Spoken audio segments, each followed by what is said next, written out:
the agenda. So like I said, an overview, some of the I suppose technicalities of support vector machines and how well they work, and particular advantages to support vector machines, so I'll try to call that out. My own background is in computer science, but I've done a lot of work in life science and health.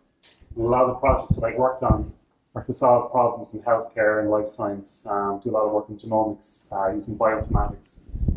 And towards the end, I'll give you some videos of the system that we're developing for detecting emotions, no less, using support vector machines. And I'll leave you with some tips, and we'll close out that. So basically, just a quick little bio of myself. Like I said, I have a background in computer science. I run a research group in the Cork Institute of Technology, which is called Sigma. And of course, Sigma is a classic operator in many operations. But it's really about applying machine learning to real-world problems. And over the years, we've done lots of projects. And machine learning has this kind of almost miraculous ability, if it's given good data, to make sense of it and to put it to good use. So in the past, I've done a lot of work in genetic algorithms, variations of genetic algorithms known as genetic programming. Clustering is another machine learning technique which I've used widely, and that is actually very simple, but a very powerful technique. Of course, neural networks are very popular nowadays, especially with deep learning. Done a lot of neural networks for real-world problems, of course, things like regression and so forth. But support vector machines is one technique that we've used with some good success, and hopefully you'll appreciate that when I show you some of the demos. So just a little word about machine learning, because Peter told me there's kind of maybe a mixed audience, some people from statistical backgrounds, some from a software engineering background, and variations in between. But machine learning really is a discipline which I have got into over the years in trying to solve problems, and would have looked at maybe rule-based systems which can be powerful if they're constructed properly, but they're very difficult to maintain. So the beauty of machine learning here is, as the cartoon shows, is that it learns by example, and kind of, I suppose, taxonomy of various AI-based systems is that machine learning can be broken down to supervised and unsupervised. And supervised means basically you give the algorithm labeled data, and that can be a blessing because you get very maybe powerful, accurate results. But it's also a big drawback of machine learning because you need to spend a lot of energy potentially in labeling the data. And that's something I'm going to touch on in this talk, that data is really the key drivers of all this, regardless of whether you're using support vector machines or not. I've also used knowledge-based systems, and we book out actually Springer on knowledge-based systems, which really are using logic and deductive logic to reason over particular rule sets. But however, the problem with that is that they're very difficult to create, and they're very expensive to maintain. So I favor the systems for a lot of the problems that I address and to use machine learning because it learns from the data, from labeled data.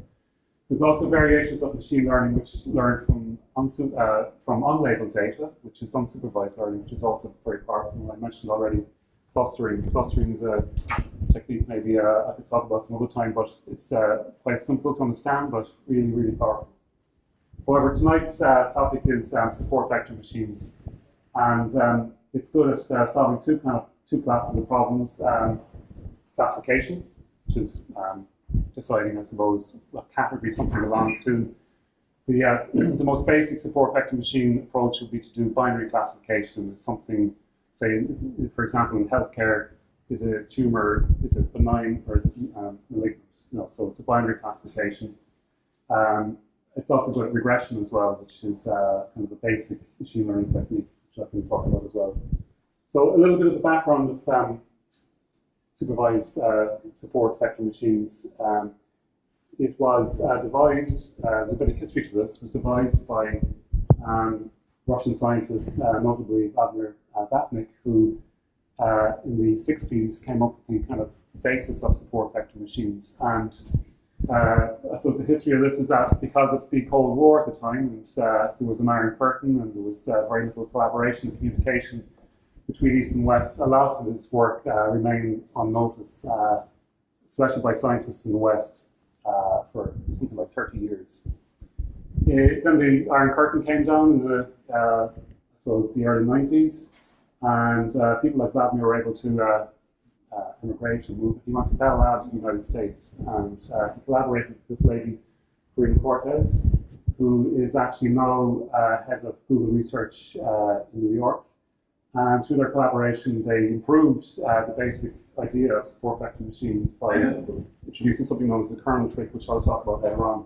But it's got a very interesting background, but you know, it's kind of a pity to think that for over 30 years, this knowledge of support vector machines was lost to AI experts in the West, and it is indeed a very powerful technique which can be used to solve a lot of problems. So I'm going to just talk about maybe some simple examples firstly, and later I'll give more demonstration of the project we're working on. But like I said, support vector machines are very good at classification problems, and typically you see here in the graphic that you might have labeled data. The black dots might represent benign tissue sample, and the white dots malignant, and you need to get data on that, and you need to classify it. And particularly you need some sort of decision boundary, which we've drawn here in different colors. So the green doesn't segment the data set properly, so you can see that moving the line around what are known as hyperplanes, which is basically a hyperplane in 2 dimensions is just a line. So by moving the hyperplane around, you can get a good decision boundary where you can delineate the 2 sets of data, and therefore you can use it for classifying unseen data. So, so I'm going to show some examples, and I'm going to use the OR programming language, which I know is quite popular with data scientists, and it's a very powerful and widely used language, so there's a very good support community around the OR programming language, so I'll talk about that and give you some demos. So it's very good at classification, but it's also very good at regression as well, so you can use support vector machines for regression problems, and you can predict variables, and I have some code on that as well that I can pass on.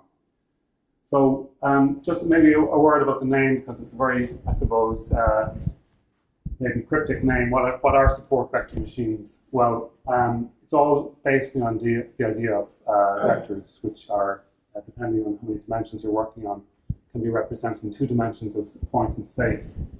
So vector basically is something which has a direction and a magnitude, and a lot of the, I suppose, textbooks and tutorials on support vector machines will go into this in quite detail, but it's very important to understand that there are vector operations that are maybe a little bit unlike the operations that you might be used to in normal algebra. However, intuitively you can see that vectors can be manipulated. You can add vectors, so we have there vector A plus B will give you the red vector C. So you can do operations such as addition and subtraction. And essentially what happens is that support vector machines use vector mathematics to try to form good decision boundaries. And in particular, there's a certain operation known as dot product, which is like ordinary multiplication, except for vectors, there's a particular order of operations. So if you're dealing with, say, 2 dimensions, you have to multiply both the x and y components, and they can be used in support vector machines and be a measure of similarity between vectors. So what happens essentially is that the algorithm, the support vector machine algorithm, can manipulate vectors to try to find a suitable decision boundary between the 2 classes of data. So a very kind of brief explanation of how it works is what you need to do is you need to try to get as wide a distinction between the 2 sets of data as possible. In other words, that you don't misclassify the data. So for example, if this is your training data set, you will try to delineate and separate that decision boundary, which is as wide as possible. And if you kind of maybe think of your geometry and your equation of the line, it's got somewhat of an analogy there in that we can try to use vector algebra to manipulate and delineate these boundaries. So if you take the example here, we have a hyperplane here in the middle, wx minus b is equal to 0. So this is a potentially optimal boundary between the 2 classes of data. And what you want to do is form a margin that's as wide as possible between the 2 sets. So what we have here are margins between them. And typically what you would do is kind of by default is you would label the data, say the decision boundary, the margin here would be labeled wx equals 1. So anything that is equal to or greater than 1 in this case would belong to the class here, and anything is equal to less than or equal to minus 1 would belong to this class here. So what you want to do is make this margin as wide as possible. For making the margin as wide as possible, you're going to get more accurate classification, less errors, and you'll have what we call higher sensitivity for your classification. So kind of to very simplify it, what we can do is try to measure the distance between these two hyperplanes here by subtracting. So if you subtract these two equations here, you'll get wx1 minus x2 is equal to 2, because if you use your simple algebraic rules. And what we want to do is try to get this, eliminate the w, but for vector operations, I said vector operations aren't the same as ordinary algebraic operations. So there's an operator here, which is the magnitude of the vector w, the set of weights w. If you divide both sides, it will essentially get the distance x1 minus x2, the distance between those two hyperplanes. So again, I'm kind of massively simplifying, but essentially what it boils down to is that the problem can be stated such that the way of maximizing the margin here between the two hyperplanes is to maximize this entity here. So essentially what you want to do is maximize the vector set w between the, to maximize the margin. So essentially what this has allowed mathematicians to do is to come up with algorithms that can use a gradient descent type approach to try to minimize this, or sorry, to maximize this, or they can restate it in terms of minimizing a related term. But essentially what it means is that you can use a kind of a gradient descent approach to find the most optimal weights. And if you consider neural networks, which are very popular at the moment, neural networks have a problem in that with gradient descent approach, they can get caught in a local minimum. So there's a big benefit to using support vector machines that if the problem can be stated properly for support vector machines, you'll be guaranteed to find optimal weights using a gradient descent approach. Whereas in neural networks, deep learning and convolutional neural networks, they rely on backpropagation. And the issue, if you're aware of neural networks, is that you can get suboptimal solutions because they're caught in this local minimum. Okay, so that's, I suppose, a very simplistic explanation of support vector machines and how they work. But essentially, what we're trying to do is find the maximum margin of these hyperplanes using vector algebra to maximize the accuracy of our classification algorithm, and to also provide utility in having a margin here that maybe can provide some generalization as well. So, typically what we do in using these support vector machines is, firstly, is the data. Obviously, you need to state the problem clearly, and you need to have some performance measure for your problem, such as maybe degree of accuracy. And you need to make sure that you have good labeled data, because, like I said, support vector machines use supervised learning, which requires labeled data. So you need to make sure that you have good data sets and gathering clean data. I'll show you a little bit of that. And then the important thing is that you need to try to establish, is the support vector machine a sufficiently accurate model that will be useful for your particular application, and then, of course, deploy it as well. So some of the pitfalls of support vector machines, like I said, data is usually, in my experience, is a problem with a lot of these machine learning algorithms, because there's a lot of very good libraries out there, there's a lot of good support, and there's a lot of useful tools that you can get started, but if you don't have good labeled data and good quality data, you're on a road to nowhere really. So data is the most important thing, which I'll delve into in more detail. Also things like scaling the data. So for example, if you're taking in data and you're treating the data to try to make a decision, and you may have something like the age of a person and their salary, well, the range of those two numbers are widely different. The age, can be anything from 0 to 120 or whatever. Salary can be anything from 0 to 300,000 or whatever.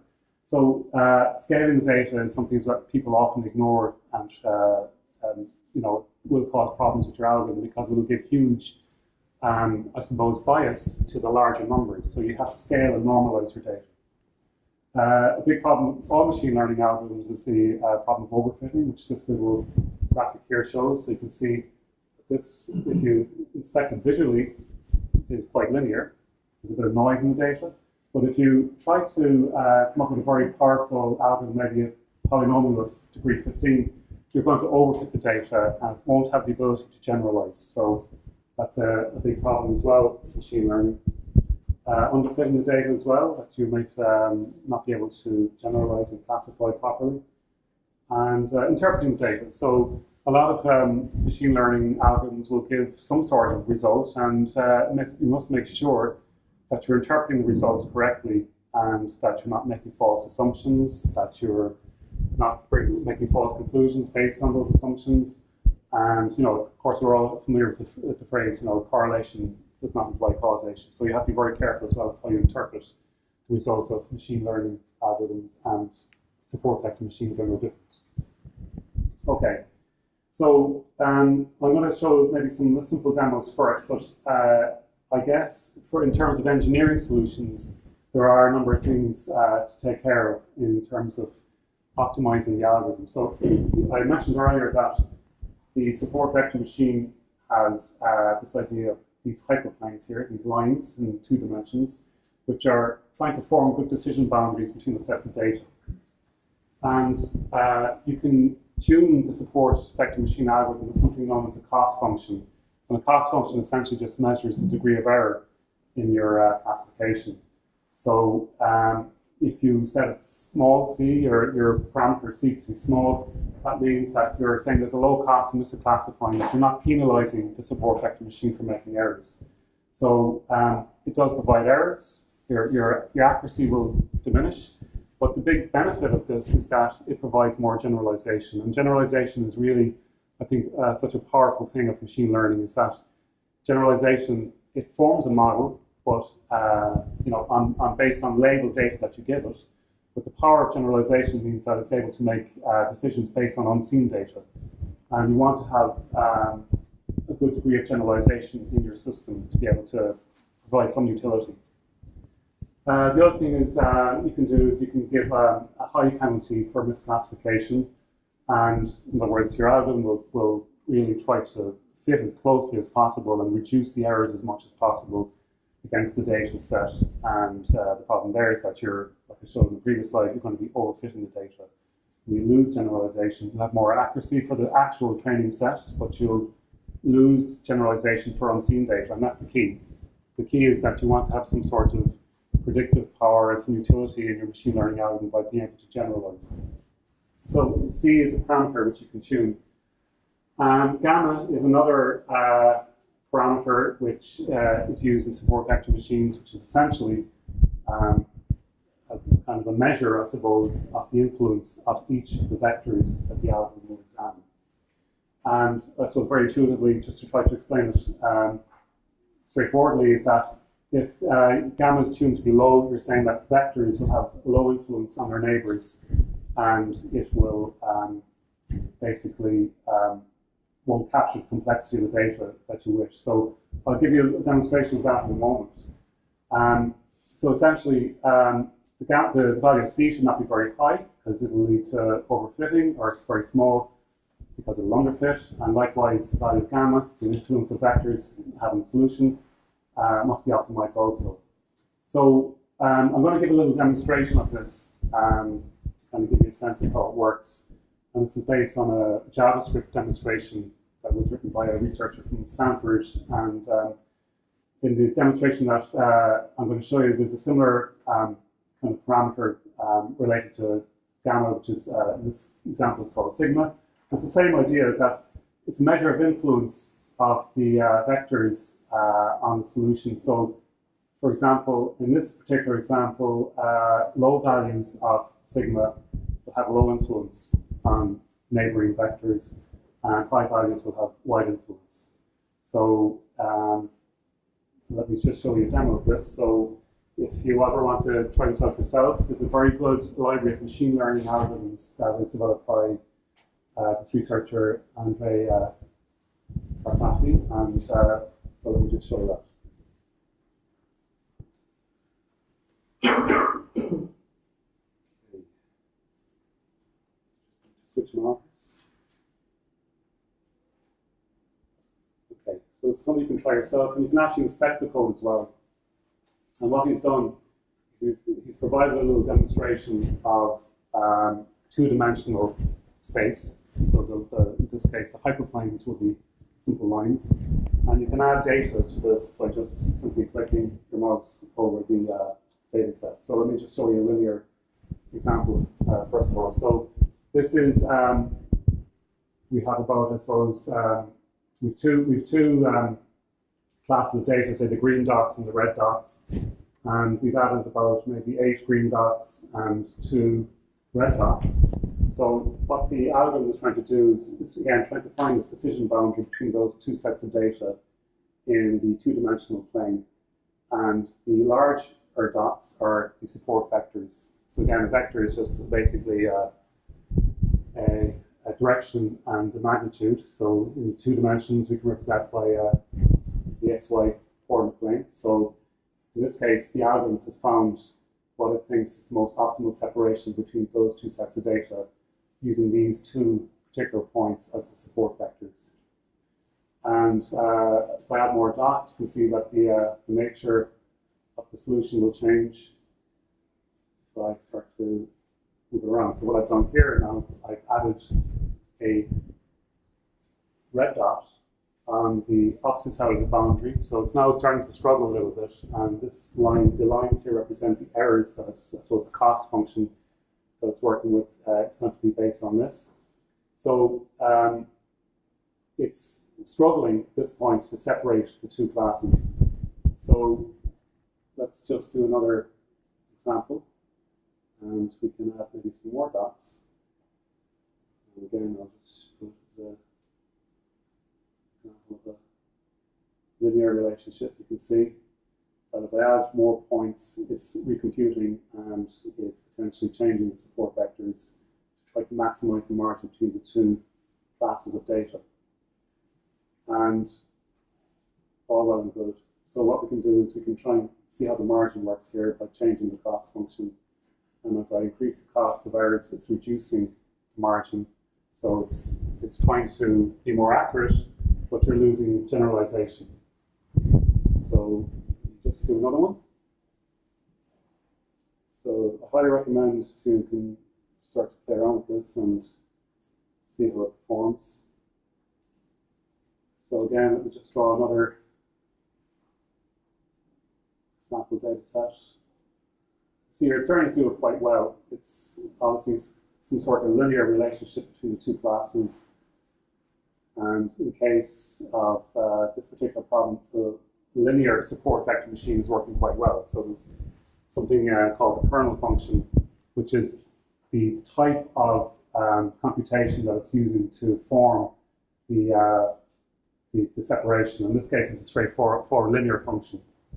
So you see what I've done here is that for all intents and purposes, it's a linear relationship, except for this point here, which is kind of on the wrong side of the decision boundary.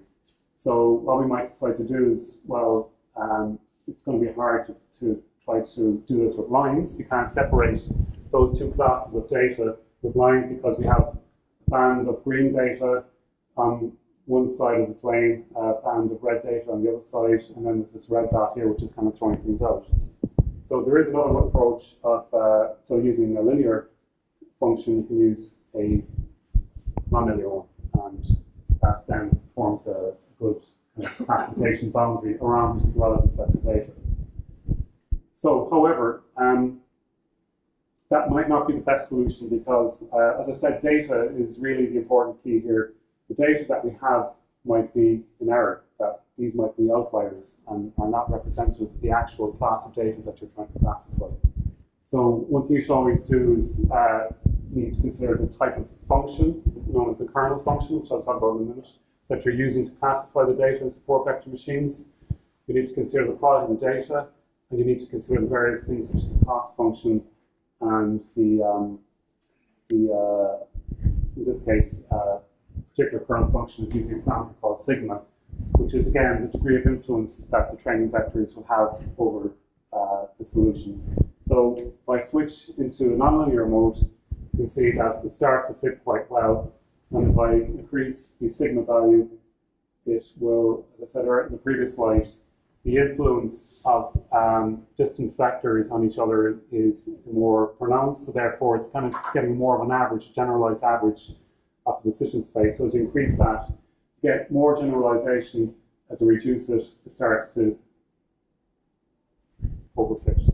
Okay, so overfitting. So this is one of, I suppose, the topics of the talk is that when using support vector machines, there's a lot of good libraries out there that you can use, but you need to understand the effect of the various parameters, and you need to be able to tune them properly. Now, in this particular case, I think, if I was inspecting this, I would question maybe there's a possibility of outliers in the data. I would maybe consider that a linear separation might be better. These are deemed to be outliers, and I would maybe try different kernels. There are many different types of kernels you can use, kernel functions, and I would try to tune it so that it has a degree of accuracy and it doesn't overfit or underfit. Okay, so that's something I'll pass on maybe the slides, a link to this tool that you can try out online. It's very useful, and like I said, you can inspect the code as well. It's written in JavaScript, and that's something that is worth looking at. So, so there we go. So tonight I'll just talk about two types of kernel functions. These are the functions that are used to try to classify the points in the support vector machine. So linear, and I'm going to give you an example of one, which is based on data, a well-known data set for statistical analysis known as the CATS data set. So I'm not sure if you're familiar with OR, but I highly recommend OR as a good tool for exploring machine learning algorithms. And OR is, like I said, a statistical language. It's hugely popular among statisticians, but also machine learning and even in bioinformatics as well. Whole world of biology would use this for as a tool for analyzing data. And like I said, it's got a very good community around it and lots of packages that can be used. So I just wanted to show you a little demonstration of a data set known as the CATS data set. And it's a famous data set which was used by statisticians such as R.A. Fisher to try to refine the statistical models and see how data can be classified. And it's a two-dimensional classification problem. In this case, the two variables are body weight of a cat and the weight of the heart of the cat. So apologies to any cat lovers. There's a bit of experimentation going on in the poor cat. So they got a lot of statistics on that, and they classified basically a factor here. The color represents the sex of the cat, male or female. So the trick is, can we use the weight of the cat and the heart rate of the cat to classify whether it's male or female? So there's some code in R, so let me just very briefly explain. So R, like I said, is very good for exploring data, and there's various packages and libraries that can be used. And this one has this data set CATS, and lots of functions as well. R is quite often used for publishing scientific results as well, because it produces very good plots and very good graphics. So what I have here is just really a few lines of code to load the data set and to plot the data set. And that results in the in R, which is one I've prepared earlier. Is just find it. Let me just load it.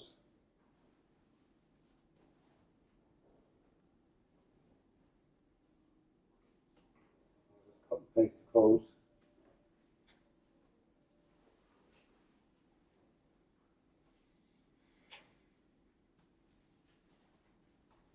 Okay. Oops.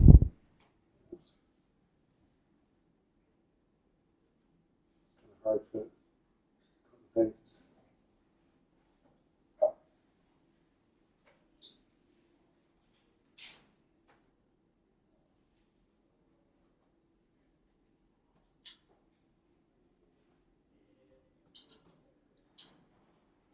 missing an extra bracket there. Let me just try it again. Okay. Oh yeah, so you see cat's not loaded. So, okay, I just need to basically load my data.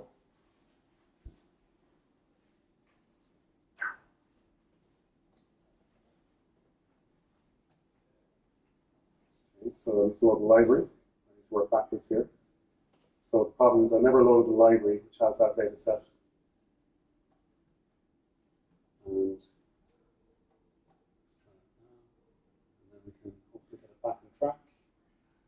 So there we go. Okay, so little live demo, and what I neglected to do is load the actual data. So like I said, OR has a huge number of packages for any kind of analysis and machine learning algorithm you can think of.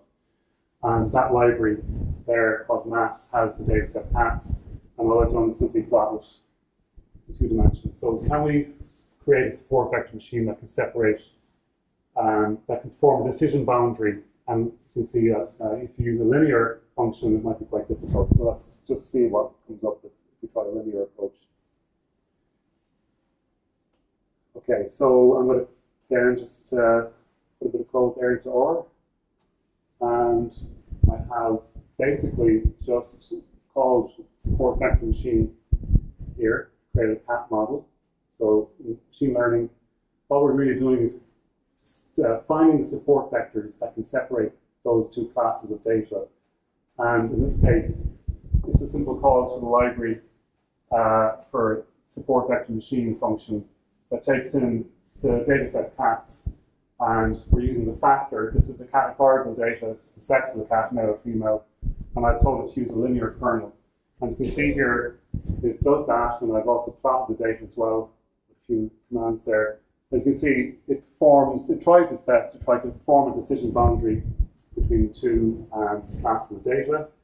And just so you know as well, the x's in that plot represent the support vectors. So, you know, to my eyes, straight away, I think, you know, maybe the linear approach isn't good for this because the data, you know, there's a lot of kind of mixing up the 2 data sets. So we need some sort of non-linear approach. So again, and I can give you the code for this in the GitHub account.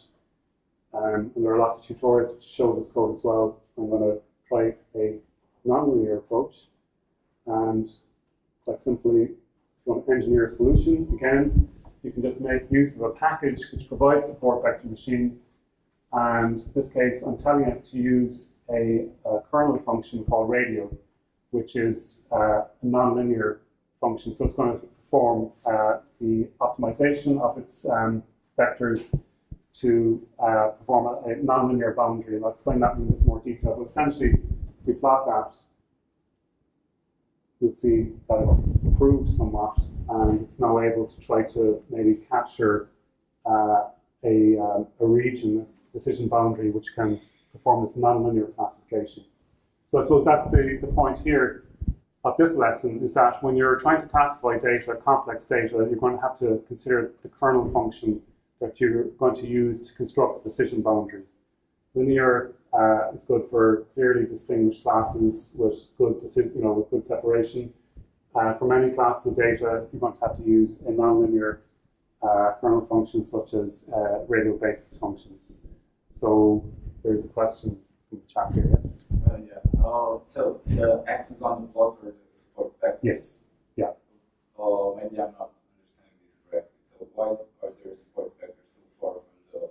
Because it's the nature, what we're doing actually, and I'll show you in a minute, is where the way the nonlinear approach works is something called the Kernel Trick, which maps it to a higher dimension. So what happens is the algorithm will map this from a 2-dimensional space to a 3 or higher dimensional space. It will form a decision boundary in that space, and then we'll map it back. So that's why it looks a little bit messy. And so that brings me on to the next topic, the actual kernel function, which I've kind of glossed over a little bit. So, so essentially, we've tried the linear approach and gone instead tried to pick a linear kernel. And to explain it, like I said, it's allowing the algorithm is this trick, which is really the kind of ingenious part of support vector machines, a trick, which is to change the nature of the problem by changing its dimension. So you can see here I have a very simple representation of the classification problem on 1 dimension. Okay, so what I want to do is come up with a decision boundary that separates the blue dots from the yellow dots. Okay, so is there a line that I can draw between those data points that separates them? Okay, it's impossible. Fair enough. I can't actually draw a line or make a mark here that separates the blue dots from the yellow dots, because the yellow dots are surrounded by blue dots, and there's no way that a single line can separate that, or a single cut in that dimension can separate those. So the kernel trick is an ingenious way of just shifting the problem to higher dimensions. So what's the next dimension? 2 dimensions. So essentially what we do is a kernel function can take each data point and map it to a higher dimensional space. In this case, a very simple kernel function is just square. You square the value here. You can map it to a 2-dimensional space, and by doing so, you then have an opportunity to make a good decision boundary between the data points. So this is kind of the ingenious part of the algorithm, and it's different, kind of a different approach from neural networks in that there's a lot of good analytics that have gone into this. And like I said earlier as well, that if the problem is framed correctly, you're also guaranteed to get the global optimum of the solution. And so you can see, look, visually, it's a very good explanation of the kernel trick. So what these non-linear kernels do is they take the data points and map them to a higher dimensional space, and then try to form the decision boundary, the hyperplane around that. Okay, so that's a very simple explanation. You can see there, it's just really the kernel in this case is just squared, x by x. And there are many variations. If you look at tutorials online and even Wikipedia pages, you'll see there are many different types of kernels, and that's part of the art of machine learning, that you might have to try many different approaches to make sure that you get a good solution. So, and here's another visualization taken from some blog posts. But again, the decision boundary here is trying to separate the red dots from the blue dots. It's impossible to do it in 2 dimensions, but if you map the solution to a 3-dimensional space, you'll be able to make a cut that separates and has a good decision boundary between those 2.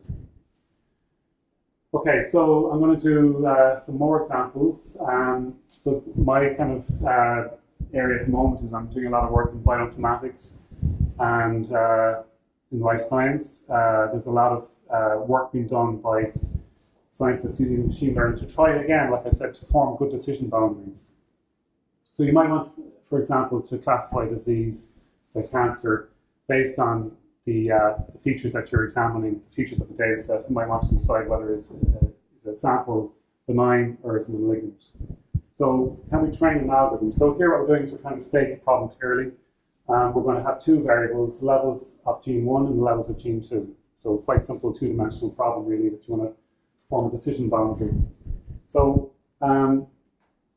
just to give you some background to it, the way that a lot of research is done in life science now is by sequencing data. So there's a great opportunity for computer scientists and statisticians to get involved in this work, that if you take samples, you can get something known as a sequencing machine, which can take samples and very quickly produce huge files, which will have things such as the levels of expressions of genes in a particular sample. So a lot of the work that I do, my research group is in this area. So what we do is we'll get a file, essentially, a data file, with the level of expression of 2 genes, okay, and various, and I plot them here. And we're going to use again, the kind of convention is use -1 for the negative samples and 1 + 1 for the positive samples. And this is the training data. So again, if you want to go to R, I have some examples here. R Studio is quite good because you can load data sets from, say, comma separated value. If I go to my desktop, I can get some of those examples, gene counts, okay, which is just basically comma separated values file. And I load it in. And one thing you need to do is you need to specify as well what are the factors in the data. A factor is a categorical data. In this case, I'm using -1 to represent the person does not have the disease, and 1 to represent the person has the disease. So you can quite easily import data. I'm going to set this as a factor, and it's going to have two labels. So they're not actually integers, they're just labels. Minus 1 and 1. Okay, so I'll import that data, and this support vector machine algorithm will use that to try to form a decision boundary. So again, let me just try to plot that.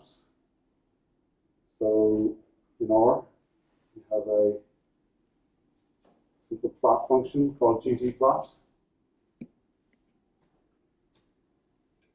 Okay, so that's my training data. So this is the data which I'm going to use to train the algorithm. And again, the algorithm with R is easily implemented using a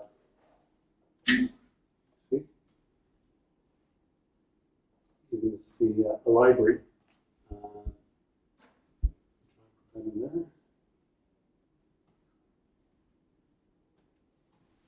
Okay.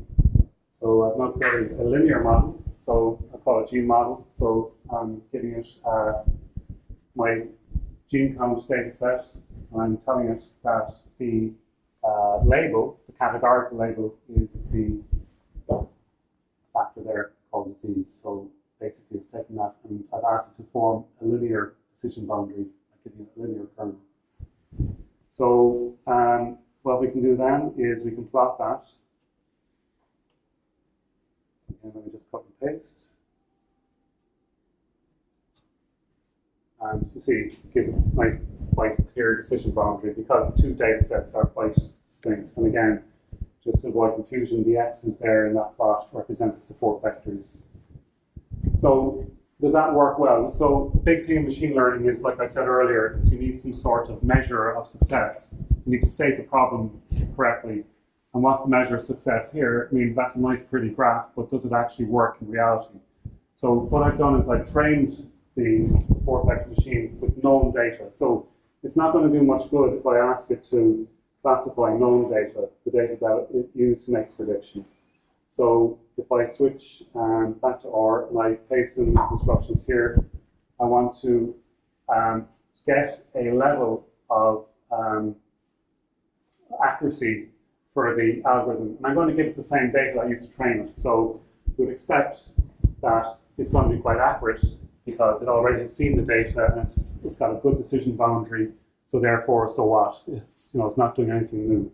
So what we do is we have something called a confusion matrix, which is really used to kind of assess the success of the algorithm in terms of accuracy, in terms of how sensitive it is. And in this case, there's no surprises because I had 50 training examples, and it correctly predicted. The truth is that there are 50 negative samples. Sorry, there was 100 altogether, 50 negative samples and 50 positive samples. And my algorithm has correctly predicted that the prediction here is that, yeah, there are 50 negative and 50 positive. So there's nothing new there. So really what you need to do is make sure that you keep your data set partitioned into two parts, a training part and a test part. So I have also loaded a set of data called test count here, which is unseen data. Okay, so the algorithm has not seen this data, and I want to see how accurate is it with that data. So if I paste that in, sorry, let me just get the code. If I paste in a line of code to evaluate my algorithm on the test data, okay, so first of all, let's plot it. Okay, that's the test data. It looks similar distribution to the training data, so maybe it will work well. But now I want to actually construct a new model and see how well that sorry, I want to use the existing model and see how well it performs. Okay, so I'm using the same model, and it doesn't work quite as well. Okay, so the unseen data, it's getting one misclassification. Okay, in truth, there are 50 positive samples, but my algorithm is labeling one of them as being negative, saying that the person does not have the disease, when in actual fact it does. Okay, so there should be 50 here as opposed to 49. So it's misclassification, and that's really important that if you're doing machine learning, you give it a proper test of accuracy to make sure that it's usable for your particular situation. And maybe you might think, well, 1 out of 50 isn't bad, is that good enough? Well, it's something like you're classifying disease, it's not good enough because you're telling someone that they don't have the disease when they do have the disease. Okay? So what went wrong and how can we fix it? Well, I always go back to the data first of all. Is the data actually representative of reality?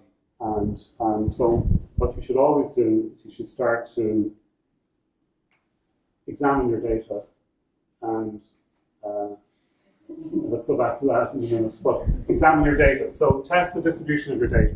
Now, you need to have a kind of a sense of how your data behaves in the real world. And a lot of data sets, a huge amount of data sets are distributed with something called a normal distribution. You know, say for example, of height of people. Most people are a certain height. You might get very tall people, very short people. So there's a known distribution of data.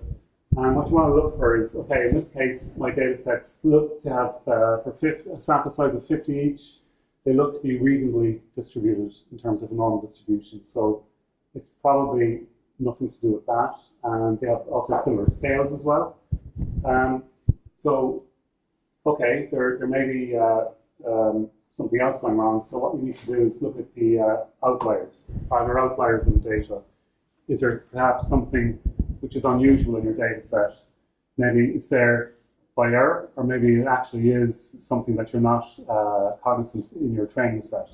So in this case, I have plotted using something called a box plot for my data, and there is an outlier here. And an outlier is defined as 1.5 times outside the interquartile range. So it's out there, it's floating. So it actually is an error in the data. If we go back to the training set, you can run some OR commands to find that outlier, and on inspection, well, it was something I planted there actually as an example. Okay, it is outside the distribution of the data set that I would normally expect to see in this type of problem. So there is something in this case wrong with the data. So a lot of people maybe get focused on the algorithms, but don't forget to make sure that your training data and your test data are with no biases and no outliers, and that they are representative of the real problem. Okay, so just go on to maybe a little bit more of a detailed example, and I'm going to show you some other techniques. This is another problem which we've worked on. Some of my PhD students have worked on this problem, and it's kind of a benchmark problem in the bioinformatics community. It's called the Wisconsin Breast Cancer Dataset. And if you're looking for data, by the way, you want to learn a lot about machine learning algorithms. If you go to UCI machine learning repository, you'll find this data set. So if you're interested in getting into the field of machine learning, you can go to places like Kaggle, which is competitions, and they provide data sets. And also this website here, the UCI machine learning repository. And we've used this to test our algorithms, because a lot of researchers around the world will come up with new algorithms like neural networks and convolutional neural networks or whatever. And we need to compare the performance of algorithms against each other. So there's a lot of scientific papers will actually use data sets like this. So essentially, this data set has a lot of features. There's 34 in total, 33 in total.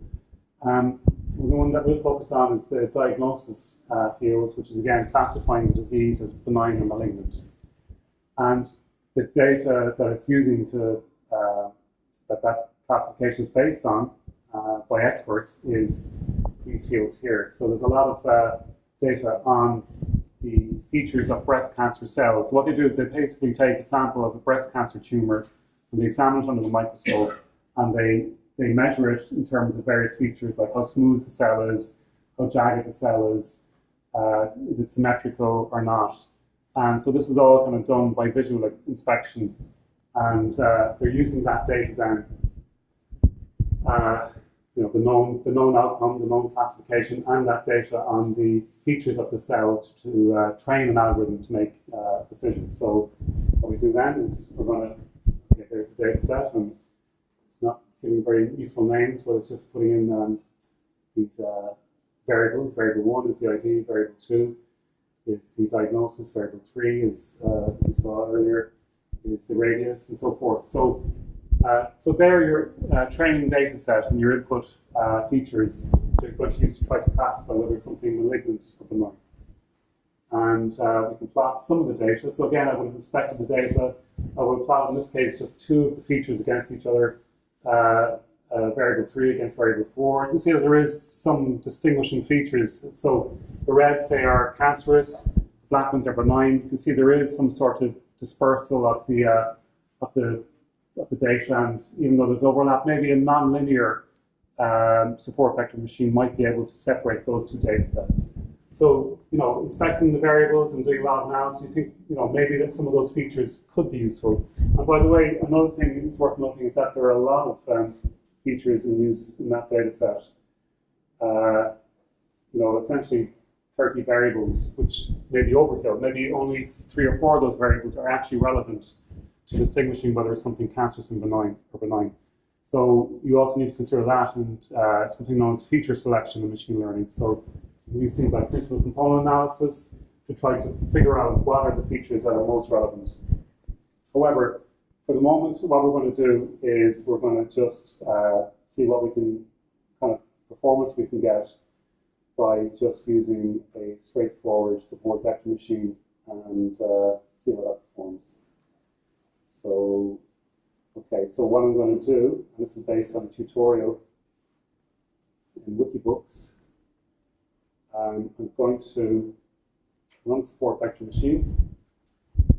Let me see. So you can see the line of code here. What we're going to do is we're going to break up the data set into a training set, and I'm going to train my data with, and a test set. Okay. So this is the actual test set here. So the training set and the test set. So I've broken up my my data into 2 sets, and I'm just using 1/5 for testing. So I'm using 4/5 for training my algorithm and 1/5 for testing it. So I'll see then what kind of results I get from that. And let's try this.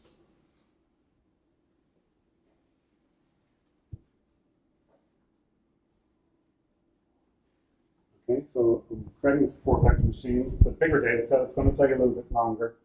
And what I'm doing as well is I'm going to, well, that's working away. I'm going to actually test a range of values using something known as a grid search. So do you remember at the start I talked about 2 parameters that can be used for tuning the support vector machine: the cost function C and the influence that the parameters have each other, gamma. So there are 2 variables really that I need to kind of optimize. And a way to do that is to try various combinations of them, but just doing what's called a grid search. A grid search will just try, say, C equal to 0, gamma equal to 0.1, and so on. It'll go through various combinations. So the line of code here that does that is called the tune. So the library that I'm using in R has a feature called tune. All I'm doing is telling it I want you to try to classify the data set. I build a classification model based on the training set, and I want gamma to be various set to 0, 1, and 0.02, and I want my cost function to go between 10 to the power minus 1, which is 0.1, and 10 to the power 3, which is 1,000. So it's trying various combinations. So essentially what it's going to do is iterate over there those various 2 factors, those 2 variables, and various permutations of them. So let's see how our code is working. It's still working away. So while that's working away, I'll show you some of the results I've done earlier. So what that results in is a plot like this. This is simply just a plot showing the performance of your support vector machine over those 2 parameters. So we have the cost function on the y-axis and gamma, the influence of the vectors on each other, on the x-axis. So it's what's known as a simple grid search. And the darker the color, the better the performance. So in this case, we want to see that, for gamma, I'm going to use something like 0.01. And for the cost function, so it's hard to see the colors there, but maybe 1,000, high penalty for errors may be useful there. Okay. Now that takes a while to run, and it's still working on my laptop. So I'll skip ahead and show you another. I'll try it again and get more accurate tuning of parameters, because I didn't get good results with my first grid search. So I widened my grid search and basically found that performance was better around this area here. Again, the darker colors, the better. So now I've gotten, say, good data. I've now got my algorithm set up. I can try different kernels, linear, nonlinear, and I have tuned my parameters and how much I want to fit the data and how much accuracy and error allowing in the data to allow me to generalize against unseen samples. So essentially what we found is that a gamma of 0.01 and a cost of 10 gives a good performance for the algorithm in terms of its accuracy classifying the data. So again, what we'll do is we'll get a confusion matrix. When I run the algorithm on the data, the results I get are somewhat mixed. Again, the confusion matrix shows on the columns the true value. So there are 62 benign samples in that data set, and the test set, and the algorithm correctly classified those as being benign. For malignant, it has overall there are 51 malignant samples. Okay, this column here is the actual truth of the data, which is our test data. So there are 51. Unfortunately, our algorithm classified 2 as being benign when actually they were malignant. So the algorithm is getting decent results, but not quite good. And the way computer scientists, machine learning experts would describe that data, especially in the medical community, is the sensitivity and the specificity of the algorithm. So let me just switch it back. So there's a good, it's sometimes hard to memorize these, but there's a good explanation of sensitivity and specificity.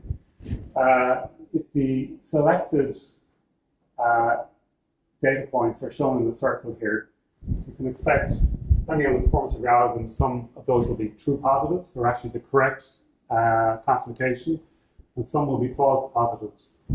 They will be incorrect. They're saying that they don't have the disease when they actually have the disease. So sensitivity measures the proportion of actual positives that are correctly identified as such. So it's really just a ratio. The overall number of positive samples divided into those that are correctly identified as positive. And specificity measures the proportion of actual negatives that are correctly identified as such. So what you want to do is, these are ratios, you want to get a score of 1 in both. You want to have highly specific and very sensitive. So to use the data, the results that we got there, we can say the analysis that we got 49 true positives. 49 of the samples were correctly identified as having the disease, and we got 0 false positives. And in terms of true negatives, we got 62 true negatives. The 62 there is saying that they're benign, and it was correct. They were all benign samples. And false negative 2. 2 of them were, basically the algorithm was stating that 2 of the samples are not cancerous when actually they were.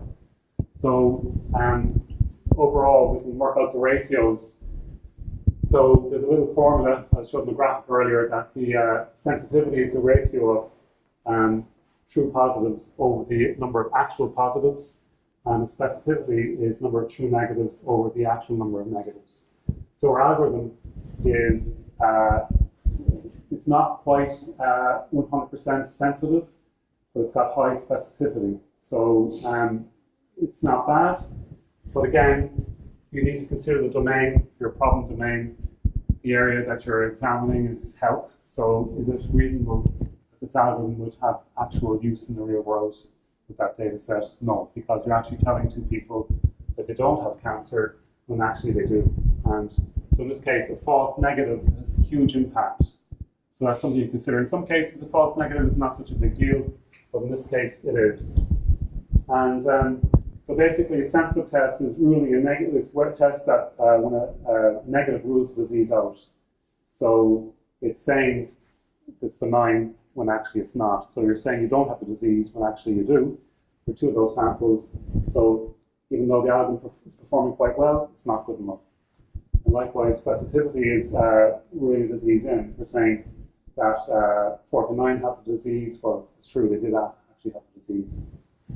So that's really how we measure the performance of, especially in health, machine learning algorithms. And you need to tune your parameters. You need to examine your data set. You need to make sure you have the right kernel. You need to make sure you have the right, approach. But the real problem here for this particular example is not the tuning of parameters, it's actually the data. And the simple fact of the matter is that there isn't enough data for the algorithm to perform good decision boundaries.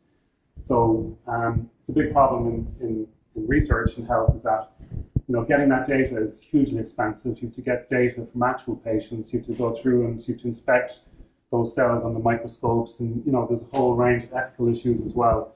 So those data sets are quite small. So the real problem, the frustration with this particular problem, is that the data set is quite limited. Even though there are a lot of samples, it's not enough. So sample size is something we really need to consider. Will you have enough data, access to enough data for your problem? And that's the reason why Google, Facebook, and so forth are really powerful corporations now, is because they spend their whole time giving away software simply so that they can get the data to train machine learning algorithms. And that's, as they say, when something's given away for free, you're the product. You're giving them your data. Every search you do, every ad you click on, you're giving them more data, which is allowing them to perform, machine learning to make good decision boundaries. So, sorry, it's another question. So just by tuning the parameters, we need to be able to increase the sensitivity, even with hurting the a trade-off between the two? Yeah. That's a good question. That's possible, that may happen. But with this, I know with this particular data set, this has been studied a lot, and nobody has gone beyond 98.98%. So the data set is limited. So it's just a particular, and if you look in the literature or whatever, you'll see this particular example, and essentially, despite all the best efforts, all the machine learning algorithms that we try on this, to our knowledge, this is probably as good as it gets, simply because the data set, it doesn't have a big enough sample size. And maybe the features of the data set aren't enough to distinguish. Maybe it's just impossible to distinguish that. So I'm moving on to the final part of the talk. So I hope I've given you kind of a sense of roughly how support vector machines work, some of the issues you need to be aware of, and I'm going to show you now a project that we're working on, again in the area of health. And this is a European project, where we're trying to detect the well-being of people using a number of techniques by measuring basically the physiological features. We're using things like wearable devices, and we're also trying to use video to detect if a person is in a good, healthy state and is comfortable and is not in distress. So this is a project whereby we're going to try and use machine learning algorithms to detect if someone is a state of agitation, whether they're happy, whether they're sad, whether they're feeling joy, pain, anger, and it's actually so the data sets that we have, we're doing a little bit of pre-processing, but we're actually using support vector machines to do this. And we all know how we communicate our emotions. We smile, there's different features of our face will move. So we can start to track these features and use that as a data set to see can we start to make, again, a good decision boundary to decide is someone happy or sad. So anger, again, we're all familiar with that. An angry face, the eyebrows pull down and go together, and the lips narrow. And so what we're doing here is we're kind of stating the problem. There's certain features of the problem that we can possibly use as a clue to detecting whether someone is in distress or not. And the whole field of this, which has been studied by psychologists over many years, and it's the field known as affective computing, which is trying to detect emotion, the psychological state, and in this case, from the facial features. So this has been well studied. Things like the even position of your chin can give a clue to somebody as to how someone's feeling. Okay, so there's a wide, I suppose, set of rules. And as I was saying at the very start of this talk, you could almost make a set of rules. If eyebrows are raised and if mouth is dropping, then and that's essentially what psychologists have been doing over the last 100 years. Have been trying to build up rules as to how you classify someone as being angry, sad, joyful. So, however, we're going to ignore all those rules because we're going to let the machine learning algorithm figure out its own rules. And that's the key, again, going back to the very start. The miracle of machine learning is that you can almost throw away experts and get rid of all the rules by clever algorithms, okay? So just to give you a sense of some of the data, because, okay, we're computer scientists, what kind of data are we going to put in? Well, essentially, we're taking pixels from a video camera, and you can do some low-level processing to find out the position of features relative to each other. For example, is the left eyebrow raised or not? In this case, it's her right eyebrow. So, we're going to start getting these features, and we can build a data set of these features. In fact, you can even go down to raw pixels if you want to. So, the data. So, like I said, getting good data is a problem. And so where would be a good source of data on people's well-being? So, we mentioned earlier on that you could scrape the internet. Okay, so if you do a Google search, smiling person, we now have, as I say, that we're literally millions of images of people smiling that I can use as training data. Likewise, angry faces and so forth. Now, so what we're going to do is we're going to try and build a machine learning algorithm that will classify the data into 7 emotions: anger, joy, fear, and so forth. So we have potentially a wide set of data, and also there are libraries of data available built up by psychologists who are labeled as well that we can use. And you'll notice as well that they're also moving the head, because there's no point building a video recognition system if the person has to be perfectly positioned in front of the video camera. So these data sets here are a person expressing emotion at different angles. So again, your machine learning algorithm should be robust enough and be able to generalize to detect these emotions. So I'm going to introduce one of my researchers in the group is Michael Healy, who's worked on this system, and video just showing maybe a little demonstration of how it works. And it'll show the various emotions that the system has been trained to detect. So let's play that. Oops, sorry. Let's try that again. Okay, so neutral, disgust, happy, anger, disgust again, surprise, happy. Okay, so that was after training a support vector machine with those data sets. And it wasn't trained on his face, by the way. It was trained on the data sets that I was showing you earlier. So it's able to work with unseen data. Yeah? Good question. How do you use an SVM to do multi-class classification? Yeah, that's a good question. Because SVMs were originally designed as a binary classification algorithm. Basically, there are various approaches. It's almost like an ensemble approach where it's one against many, and you go and try different combinations of them against each other. So that's how that works. So, anyway, the support vector machine has been trained with lots of labeled faces as being happy, sad, and so forth. And you'll notice down here, this part of the screen is the output of the support vector machine. So it's looking at each frame as the video is feeding into it, and it's making decisions. So it will flicker a lot between the different emotions. And neutral is one as well. A person resting their face, we'll try to classify that as just neutral. So let's test it again with more unseen faces. So this is just again a clip taken from the internet, and testing it. This person was asked, what makes you happy?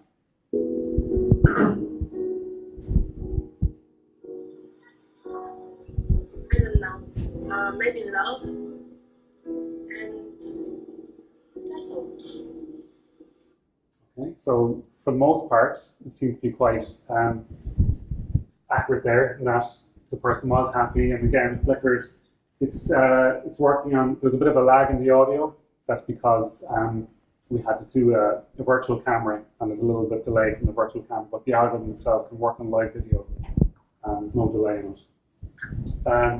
So that's kind of, I suppose, again, testing it. Is it getting accurate results in terms of happiness? You may have seen discuss was shown there.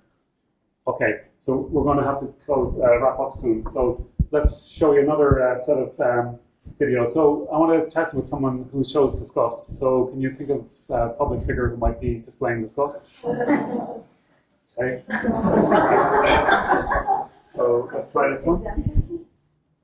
I think it was disgraceful that the intelligence agencies allowed any information that turned out to be so false or fake out. I think it's a disgrace. And I say that. And that's something that Nazi Germany would have done and did do. And on it goes. On it goes. So, and another one is, again, the miracle of machine learning is its ability to generalize. So it's been trained with many different types of data and doesn't distinguish between gender. It doesn't distinguish, because we've given it enough data to form models that can take into account skin tone and so forth. So it's quite robust. So this is, again, the exact same algorithm that's been trained with unseen data. So very quickly. Our unalienable right to life and liberty and the pursuit of happiness, those rights were stripped from college kids in Blacksburg and Santa Barbara, from high schoolers at Columbine, and for first graders in Newtown. First graders. Okay, so that's a pretty poignant one. It's he's talking about the Sandy Hook shooting. So again, it seems to be quite accurate in terms of picking up the emotion and different angles as well. I think I might just finish on this one, which is the project that we're to do is for older people, and this is a very quick demo of showing, I suppose, fear and agitation. So that's the goal. We want to detect is someone in a situation where they're feeling upset and agitated. So I'll finish on this one. Oops, sorry. Here we go.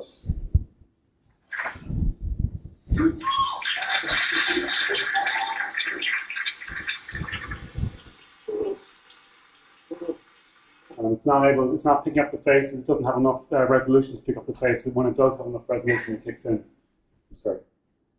Sorry again.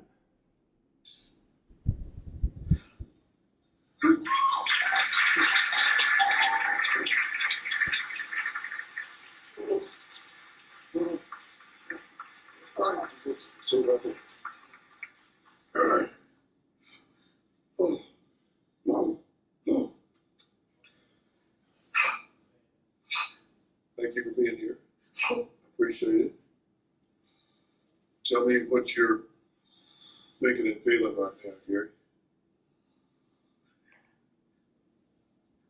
I'm hurt bad. So I'll finish on that. So there's a few closing slides to point out, kind of really just re-emphasizing what I was saying earlier about, the practical guidance. I'll send these on to Peter and they can go on the Meetup link. Essentially, there's huge power with machine learning. I'd like to thank as well Michael Healy, did a lot of work on that video, support vector machine system, and the various funding agencies that have helped us. I've left out some leaflets as well if you want to know more. My contact details are there. So I think Peter is signaling it's time to cut. Okay. So I hope I have helped you understand a little bit more about support vector machines, and thanks for your time.